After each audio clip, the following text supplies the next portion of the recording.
Welcome into TFW Live, the best kept secret in fantasy football, where we keep that week one feeling going all year long. This right here is episode 337, where we're going to be talking all things waiver wire from week 7 with the one and only Alex Caruso from Footballguys. But I'm Big Travie. You can find me on Twitter at Big Travie TFW. And I got to give a big welcome to Whisper Nation in the chat right now, and all of you that are yet to join us. We appreciate you rocking with us. We also have a special just an enormous amount of gratitude for our members on YouTube who support the show through that monthly subscription. And I have got to shout them out right here on the show right now. Gus Ramos, Pizza Belly, Don Caples, Bailey Ziegler, Kevin Davey, Nick, Brett Zabo, John Credit, Eric Lorenzen, Donnie Tubbs, Jersey J, and Hanimal. If you want to join this growing list of YouTube members, click join right next to the video right now. And of course, if you love fantasy football, you want to just join a community where you know you belong, hit that subscribe button on the YouTube stream right now. We're trying to get just one more subscriber on this channel, just one more on this stream right here. It could be you. And if you're new, if you're old, if you're in the middle, just tell us where you're streaming from. We'd love to shout you out right here on the show. But as mentioned, today's episode is a very special one. The internet be damned. It's tried to get us each and every time, but our guy Alex Caruso from Footballguys is back on the program. Alex, my guy. Yeah, we did it. I know. We finally here. What is this, like 3 times now we've tried to make this happen, and every time I find a way to finagle my way out of it. But we're here. It's week 7. Trade season is nearing the end a little bit in some fantasy football leagues. Yeah. So I'm excited to talk waivers, talk trades, talk everything in between. Thank you so much for having me. No, thanks for being here, Alex. I mean, few men, boys, whatever, women grind like you do in this industry. And it's just great to have you on here because I know, like you said, trade, waiver talk, we're going to be talking. Our guy George Cook in the chat, shout out to you. He says, we back. We got him subbed last night, and he's here to talk some waivers. So we're excited on that. But before we jump into it, Alex, you said it. We're 7 weeks in. We've got we're almost halfway through the fantasy regular season, give or take. You know what I mean? So we're really working through it. I wanted to ask you, because I know you've been grinding the numbers all off season. We got into the season. We're about halfway through. What is something you've learned this year specifically about fantasy football or the NFL at large? Just one thing that comes to your head as we head into week 7. I think the biggest thing that I think I've learned, because I'm always someone that likes to look at past production and find players that I think are going to be good based on that. But I think if I've learned anything this year, it's go for the young guys. Whether it's your Drake Londons, Garrett Wilsons, Chris Olaves, Breece Hall, Kenneth Walker, like Right. the young guys, even the year 2 guys, like your Amon-Ross St. Brown's, he was the wide receiver 2 before he got hurt. Like the young guys are where it's at in fantasy football. And I think that, I'm starting to, get into a revolution of my own where I'm, targeting less Julio Jones and a little bit more Chris Olave in different leagues. And that's one big lesson I've learned is go after these young guys that are in ambiguous situations that are super talented, because it seems like those guys seem to win out early and often. Yeah, I'm glad that you said that, because we were talking a little bit about it last night, and really just about talent winning out. And when these guys come in and they're young and they've got the talent and we know they should be good, like talent will rise above, and we're seeing that right now. I mean, Kenneth Walker and Breece Hall, prime example. I'm like that you mentioned them there. So like we said, we're going to work into the waiver ads this week, and we know you have your questions. They're already pouring in right now. We're going to answer every single one of them at the end of the show, just as we get through the waiver wire ads. If they're relevant, we'll try and pop them up. But if you want that question answered right away, we are a hoe for the dough. We'll get you with that super chat. If you get us that, we will get that question answered right away. But we are going to work through it right now. All right. So our waiver wire ads are in for week 7, and we start with the running back position. It's the thirstiest position we have, Alex, and Kenyan Drake tops the list for sleeper right now as the most added running back. He's rostered in 11% of sleeper leagues. And I thought we were in a blast from the past 4 years ago. Kenyan Drake popping off on Sunday after we saw J.K. Dobbins' knee tighten up. Latavius Murray, speaking of blast from the past, took over the backfield last night for the Denver Broncos, only rostered in 19% of sleeper leagues. And Kyren Williams. This is more of a stash, but you can see people kind of getting sharp onto this. He was drafted for the Rams for pass blocking. Lord knows they need that right now, right? And he's a guy that's a pass catching specialist, and they have just had terrible production out of their running backs. We've got maybe Cam Akers trade talk swirling. So when you look at these 3 that are added, what really stands out to you? And maybe just kind of go through these guys a little bit with me, Alex.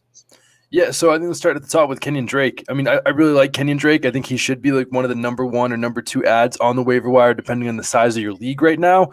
But I think that this is a week that I would like to preface all of this by saying, like, this is a week that if I'm, in a fab budget league or a waiver priority league, that I'm trying to hold on a little bit.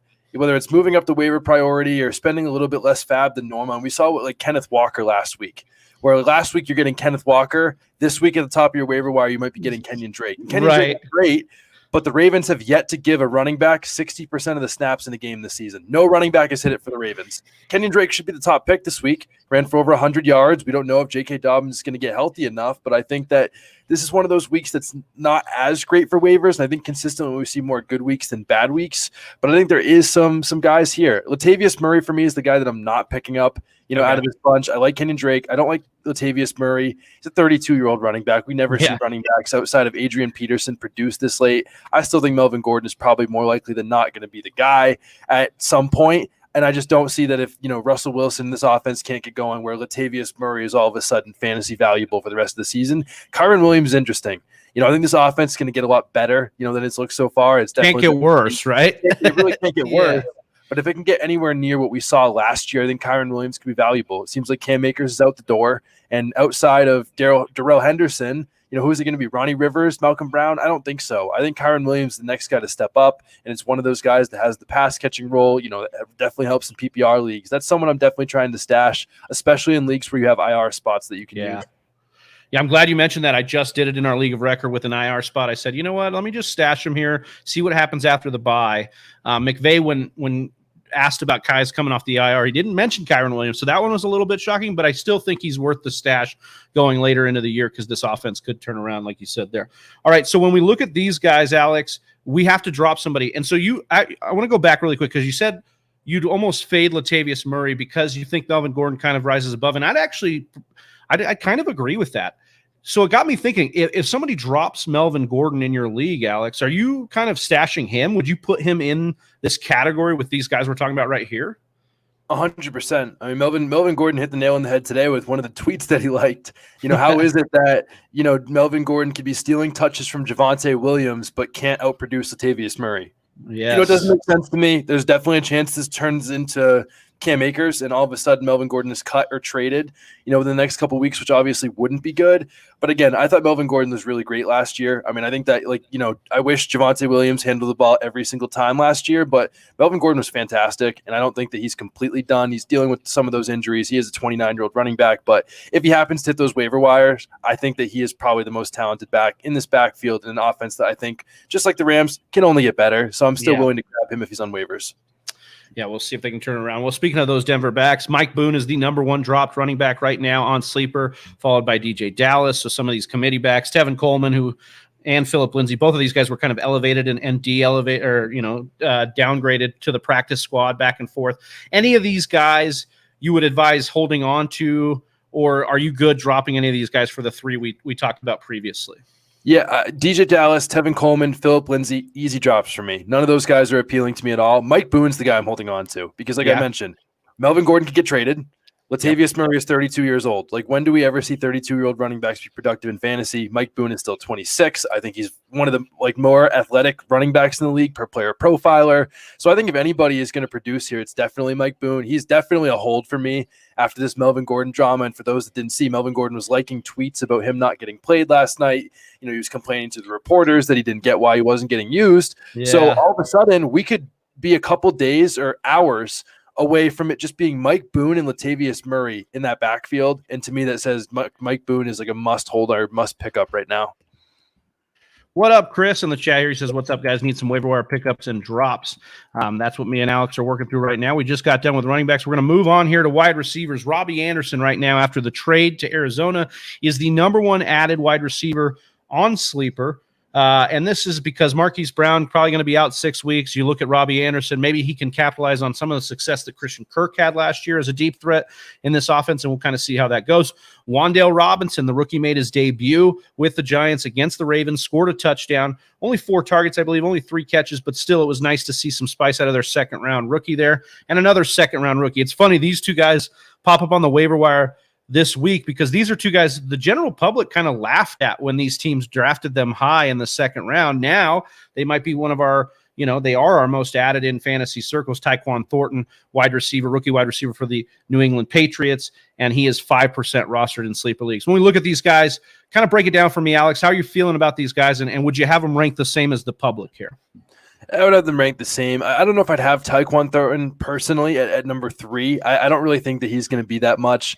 I think it's just a weird offense. I think that he having to get, a nice couple plays, but I don't think he's a super great separator. I think he's just going to be a speed guy that's like a boomer bust, every single week. Robbie Anderson is interesting to me. I'm not a huge Robbie Anderson fan, but this Cardinals team is still the team that runs at the fastest pace in the league. We all know that Hollywood Brown at this point is going to probably be out for the next 6 weeks. Rondale Moore has looked great. We don't know what DeAndre Hopkins is going to look like. So I think Robbie Anderson is actually pretty interesting.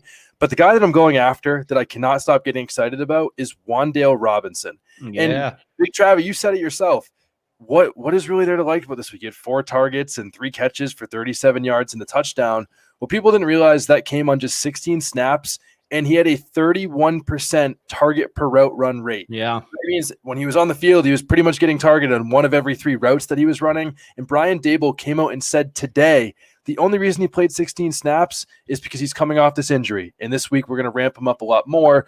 No one else in that Giants offense has produced. And when you see teams that are, 5-1 that are winning games, they're going to need players that are producing some fantasy points. And I think that Wan'Dale Robinson is probably the guy that's going to do that. I think he's really exciting. I liked his, very small sample size metrics, but I think that, there's open for someone to, do big things in this offense. And I wouldn't be surprised, call this a hot take, it wouldn't shock me if Wan'Dale Robinson is what people thought Kadarius Toney was going to be this year, and looks pretty electric.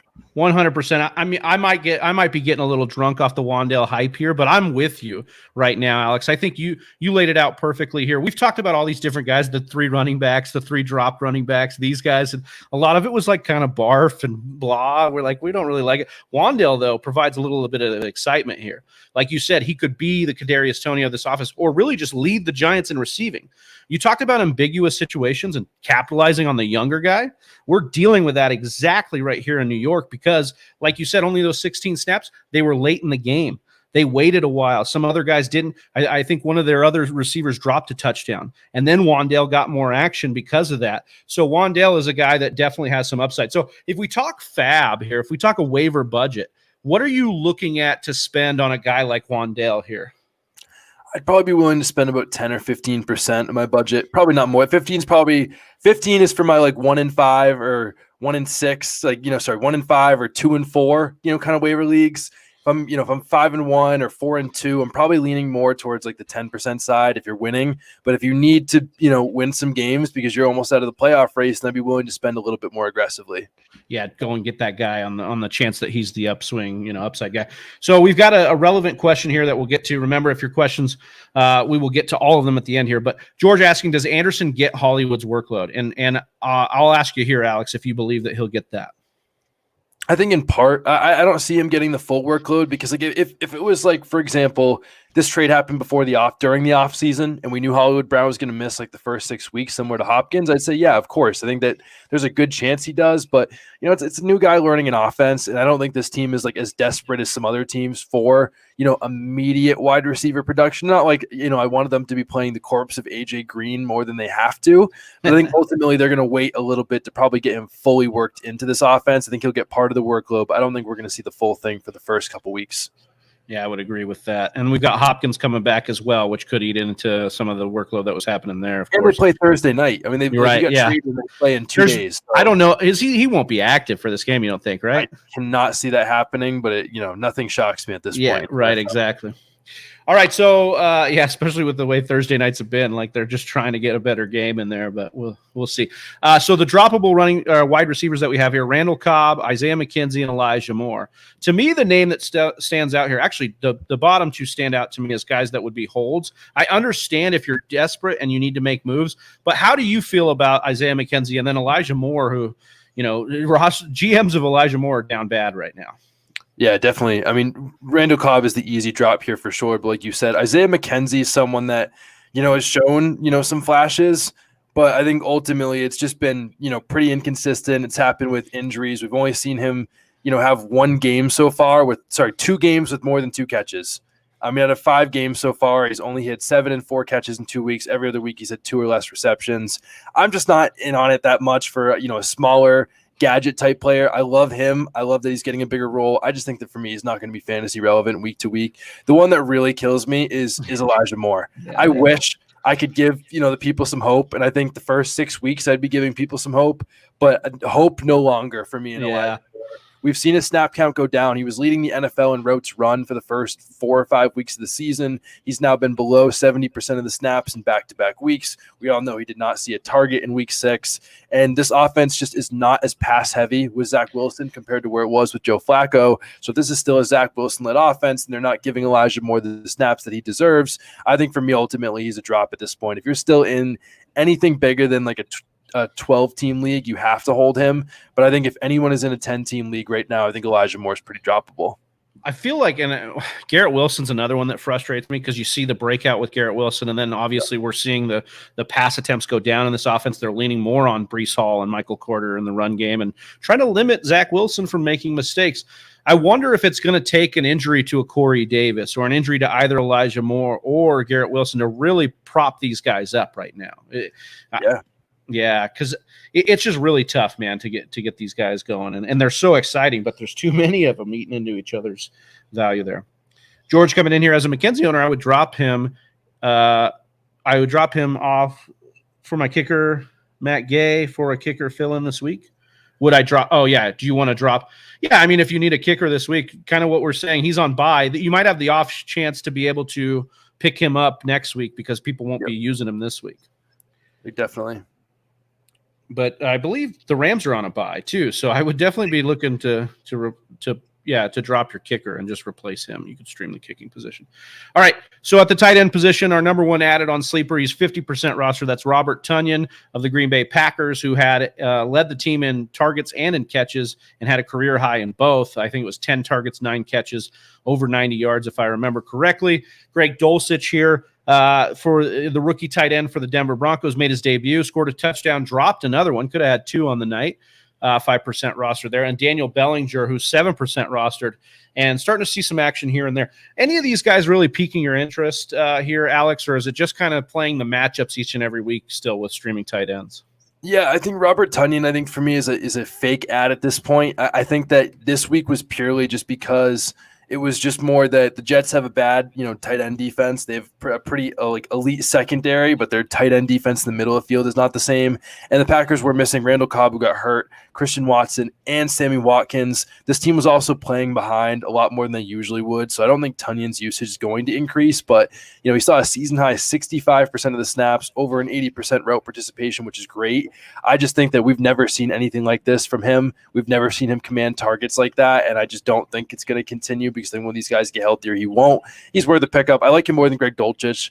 Outside of Cortland Sutton, we're not seeing anybody produce in this Broncos offense at this point, so Dulcich is not that interesting to me. Daniel Bellinger is a guy that I talked about all offseason as a super deep tight end sleeper that I absolutely loved, mostly because he has 100th percentile tight end athleticism. I've seen him get compared to George Kittle over and over again during the offseason because of how athletic he is, and this week we finally saw him break out. He had a season-high 82% route participation, 94% of the snaps. His targets weren't that great. He had 5 targets for 38 yards and a touchdown. But ultimately, again, he's a super athletic tight end, and there's no one else producing on this offense. I don't know if it's going to be Bellinger. I don't know if it's going to be Robinson. But I think one of those two guys is going to be breakout and be fantasy relevant for the rest of the year. I personally hope it's Bellinger just for my own offseason takes so they look a little bit better. But I guess we will see very soon. Well, you got the midseason take on Wan'Dale, so it's kind of a win-win for you here. You're in on both. They both produce. Yeah, there you go. We get if the target tree is condensed enough, then we might get that. If we can really get just those two, it's really interesting to see if the Giants are going to take a step forward, because right now they've just been hanging out in close games and getting it done. If they get pushed in a game, really pushed, I want to see what that could mean for their passing attack. All right, so the droppable, or at least the tight ends that are being dropped the most right now. Taysom Hill, man, the love-hate for Taysom Hill continues here. He's the number one drop tight end right now at 77% rostered. Tyler Conklin, similar to the rest of the Jets' outlook here, it's just a lot of things that are deflating the passing attack for the Jets, and then Irv Smith being dropped the third most. Any of these guys a hold for you versus the guys we just talked about, or are you good dropping these guys for, maybe talk me through the Taysom Hill, how you're approaching Taysom Hill this year. Yeah, Taysom Hill for me is a drop. It's just inconsistent week to week, and I just don't want to be, praying for a rushing touchdown for my tight end, every week. Right. And I think that it definitely, I think that if Taysom Hill was going to be relevant, this past week against the Bengals would have been the week that he produced, because they didn't have Chris Olave, they didn't have Jarvis Landry, and they didn't have Michael Thomas. So if there's going to be any week where we saw more Taysom Hill usage and we saw them really feature him, it was going to be this week. But he still played only about 30% of the snaps, even with their top 3 passing game weapons outside of Alvin Kamara. So I think that for him, he's an easy drop for me. He's just playing about 30% of the snaps. Don't want to rely on that week to week. Tyler Conklin was great for the first few weeks because CJ Uzoma was out. Now they're splitting snaps. Tyler Conklin's usage has gone down. This passing offense is a lot lower volume, so Tyler Conklin is an easy drop for me. Irv Smith's the one I have the toughest time with because Minnesota's a little bit of a higher volume passing attack, and his route participation has been around 60 or 70% on the upswing. But I think ultimately right now he's probably the 3rd or 4th option at best in this passing game for the Vikings offense. He's the one I would probably hold if anybody out of these 3, but I still think Irv Smith is droppable. He's very fair to be on this list. Would you go rest of season? Would you take Bellinger or Irv Smith? Oh, I would take Bellinger. Okay. And Irv Smith's on bye right now, Ronald. I know you're asking why would you drop him. I think that's why his numbers are spiked for this week as a drop candidate, because he has been, as Ronald points out, he has been producing. He had the touchdown last week against Miami. All right, great takes there by Alex. As we move into our last position here, quarterback, and there's 4 here, and I wanted to talk about it because we got some guys coming off injury, and we got some streamable guys here. So if we look through it here, we've got Dak Prescott at the top, obviously 75% rostered. If he's available, Alex, and you've been dealing with an Aaron Rodgers or a Russell Wilson or a Kirk Cousins, would you be interested in blowing a little bit of fab to go get Dak Prescott? I'd be doing anything to get Dak Prescott at this point.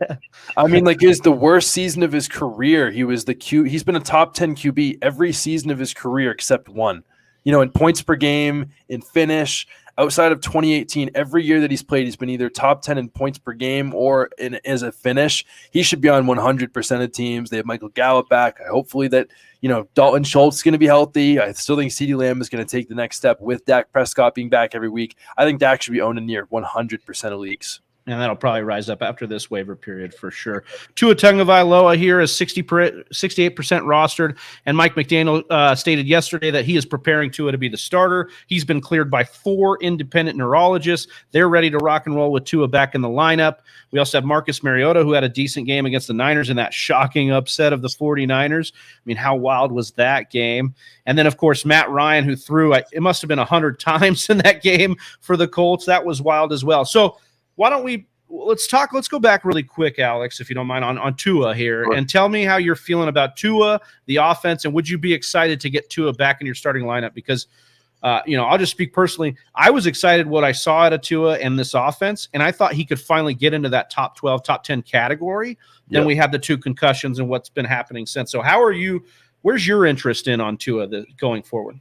Well, it's such a weird thing to think about because he had a solid first 2 weeks. He had 18 points against the Patriots and then 48, in 6-point passing touchdown leagues against against the Ravens. Right. And then he played the toughest team in the league against QBs with Buffalo. And that's the first game that he got concussed, and then he came back the next game against Cincinnati and got concussed. So, we don't really know where he started off great and then played the toughest team and got concussed, and we don't know how much that affected him. And I think ultimately what I would say is this, is that even in the first quarter of that game last week, Skylar Thompson threw for 100 yards in the first quarter, and he actually looked really good. I like Teddy Bridgewater, got the offense going. And I think if those guys can get this offense going and this Mike McDaniel offense, I think good things are going to happen if Tyreek Hill and Jalen Waddle are healthy. We saw Mike Gesicki, look really good last week, and I think they have enough weapons and enough speed in that offense that Tua is actually going to be a little bit productive. Please, just please do not let him get hurt. Fantasy football gods, and just let him stay healthy. But one other thing I want to note is that he's playing 2 bottom 10 teams against the quarterback the next 2 weeks in the Steelers and the Detroit Lions. These are perfect get-right matchups with Tua, so I think he's a must-own to see whether he has it or he doesn't. I love it. You're getting me excited for a guy that I've been stashing through this injury and really hoping to get going here. I do love the matchup against Pittsburgh. It's on Sunday night. I'm excited to sit on that couch and really dig in and watch that game and see where Tua is at. But let's draw a line here because we've got Marcus Mariota, we've got Matt Ryan, we've got these guys that I want to ask if we're comfortable with a Matt Ryan, a Marcus Mariota, maybe a Jared Goff, maybe a Geno Smith over Tua this week. Where would you kind of rank these guys? Yeah, I think that, again, I think it's Tua number 1 easily. And to be perfectly honest with you, I'm just not super interested in Marcus Mariota or Matt Ryan. I think it's fine if you want to pick them up as a streamer for 1 week. That's great. But Marcus Mariota over the last 4 weeks has thrown 20 or less passes in 3 of those 4 games. Right. I mean, this is just an absolutely archaic offense. I know JJ Zachariason said that, since 2011, the lowest passing rate for a team over the course of a whole season, the lowest over the last 11 years was 42%. And I think the Falcons are at 30% right now. So I think they're going to have some positive regression and have to throw the ball a little bit more when they're in some of these trailing game scripts, especially when them playing Cincinnati. Please, Kyle Pitts. Chargers. Please. Yeah, please, Kyle Pitts. But I just can't get behind Marcus Mariota. Matt Ryan, he had 1 great game last week, and he threw the ball 58 times. And I think that definitely – is great to see, and I would love to see him throw the ball 58 times a game. But, ultimately, I just don't know how much I trust Matt Ryan. But I will say, though, similar to Tua having nice matchups, Matt Ryan has 3 of his next 4 games are all against bottom 10 teams versus QB. So I think that he has some nice matchups and nice streaming potential. Season long, I'm not that interested, but as a streamer, I like him. Yeah, Matt Ryan's one of my favorite streamers this week. He plays Tennessee, and they have allowed 2 or more touchdowns to every single quarterback they've faced. Wow. So I'm really in on at least Matt Ryan as a streamer. But between those, like we talked about, I'd be more into Tua there for sure than what we were talking about there. All right, let's move on to the droppable quarterbacks, or at least the ones that are being dropped like a bad habit. Carson Wentz, PJ Walker. Matt Stafford and Russell Wilson are the ones that are interesting. We've obviously seen enough. Our eyes are bleeding watching these 2 offenses go here versus some of the streamers we talked about. What is your advice to your followers, Whisper Nation, here on what you would do with Matthew Stafford and Russell Wilson? I think it's the $1 million question is what on earth do you do with them? I mean, obviously Wentz and Walker are very easy drops this week. Yeah. I think that for me, Stafford's the guy I wanted to have some hope for, but he's been brutal. I mean, he had one game with 20 points and it was against the Falcons. He's played 6 games so far. He's looked about as good as Allen Robinson has. Maybe that's a little insulting to that Stafford, but ultimately he's thrown more than one touchdown in just one game out of 6 so far. This offense has just not looked the same or like it's clicking like it was last year. The only thing clicking is Cooper Kupp, but it's Cooper Kupp. So I think that worries me. Russell Wilson to me would be a hold in this situation just because I think he still has some rushing ability and they're still throwing the ball, at least 25 times every game, unlike Marcus Mariota. But I think that they said they use a significant hamstring strain potentially right now, which worries me. If I'm holding any guy on this list, it's Russell Wilson. I know it's ugly, it's disgusting, and it makes you want to throw up in your mouth. But ultimately, Russell Wilson is still a talented quarterback, especially in the land that we call fantasy football. The worst finish of his entire career was 16th, and he is 33 years old. He's been in the NFL since 2012. Over the last decade, his worst finish was 16th. He has been or better in every other season of his career. I still have faith that Russell Wilson is going to figure it out, but obviously it is not looking very good right now. Dude, Alex is literally banging the table. Russ is going to turn this around, all right? That's what he's saying right here. He's saying it's going to happen. I'm with you. I want to believe that this offense can turn around. I'd like to see Hackett do something like handover play calling or something because I watched some of their stuff last night. I don't know if you remember. They basically threw a wide receiver screen behind the line of scrimmage, flipped the play, and threw another one. And I'm just like, this is the play calling we're doing here. So just some really rough stuff. But I agree that I think I'm holding him over Matthew Stafford. Well, that does it for our positional waiver wire ads for this week. It's time to get into some of these questions. Again, I'd like to give a little bit of advice to Whisper Nation. If somebody drops somebody like we talked about Melvin Gordon, look at who people are dropping because sometimes people get into buy Apocalypse, buy Mageddon, and they got to drop somebody they don't want to, and that's your opportunity to go scoop somebody up. So don't think you have to go get, the Kenyan Drake this week. If somebody drops a Melvin Gordon or something like that you can go scoop up as well. All right, so here we go. We got to talk a little bit of the questions here. So I think Chris just wants us to kind of rate his team here. He's got a half-point PPR QB. He doesn't have one, so he's got to pick one up because who's on? Hurts and Thielen on bye. So he's got wide receivers Waddle, Dubs, running backs Eckler, Benjamin, flex Aaron Jones, Latavius Murray, tight ends Andrews, Bucks defense, and on the bench Hurts, Thielen, Philly D, DJ Moore, Renfro, and Carter. So of those quarterbacks we talked about, would you be okay with Matt Ryan as your fill-in here maybe as a streamable option? Well, considering that Jalen Hurts is my most owned quarterback in all of fantasy football this year, I have him in about 75% of my redraft leagues. I am going to be going after a lot of Matt Ryan this week. Yeah. So I am going to say go all in on Matt Ryan and let's hope that he's great, or he will be sinking both of our teams this week. But in all seriousness, I think that he has really nice matchups this week, and I think that Matt Ryan is a very solid play, especially for that team. Yeah, I'm with you on that one. Nash is coming in here saying, should I add ETN and drop Jeff Wilson? Oh, absolutely. Don't even think about it. Elijah Mitchell's back in 1 or 2 weeks anyway. ETN back-to-back games with 100-plus total yards. Well, that does it. Usually we got a little bit more questions in here, but that caps out our questions. So I'll throw you a curveball here before we get you out of here, Alex, and ask you if you've got any buy low, sell high guys you're really targeting here. We've got buys coming through. Maybe you're a contender and you're trying to get ready for that playoff run. Sure, I have a couple here. Let me give you 2 or 3. I think my number 1 and 2 buy lows, especially for teams looking to grab some wide receivers, I have 3 total here, would be Chris Godwin and T. Higgins. I think both of those guys are guys that you should be buying low if you can right now. Chris Godwin played a season-high 91% of the snaps this week and over a 30% target share. And I know this offense didn't look good, against the Steelers, but they've still thrown for 350-plus yards 2 of the last 3 weeks. I think people are overlooking that because they had one bad game against the Steelers not having good corners. Ultimately, I think Chris Godwin is going to be really, really good. This was the most encouraging week we've seen from him so far. So I would buy low before he explodes. He's been a wide receiver 1 in points per game in each of the last 3 years that he has been healthy. T. Higgins, same thing. We saw that, he got hurt, and I think people are worried about this ankle injury, but we saw him run 39 of the 42 pass routes for the Bengals, which is pretty much his normal usage. Still had 10 targets. He has a lot of really nice, easy matchups coming up, and I think that, like we saw last year, he was a top 12 wide receiver with Jamar Chase. I think that T. Higgins is only going to get healthier and only going to get better. One other guy that I want is the guy we just talked about, and Travis Etienne. He's outsnapped James Robinson 4 straight weeks, 100+ scrimmage yards in back-to-back weeks. He has one of the highest yards per touch all time to the first 6 games of a player's career. He just hasn't had a touchdown in that big breakout game ultimately yet, but I like Travis Etienne. The last guy that I don't think you can buy low, really, and I don't think that many people are going to be willing to give him up, but just because he hasn't had some kind of nuclear game yet, I think Ken Walker. If anyone is willing to sell you Ken Walker,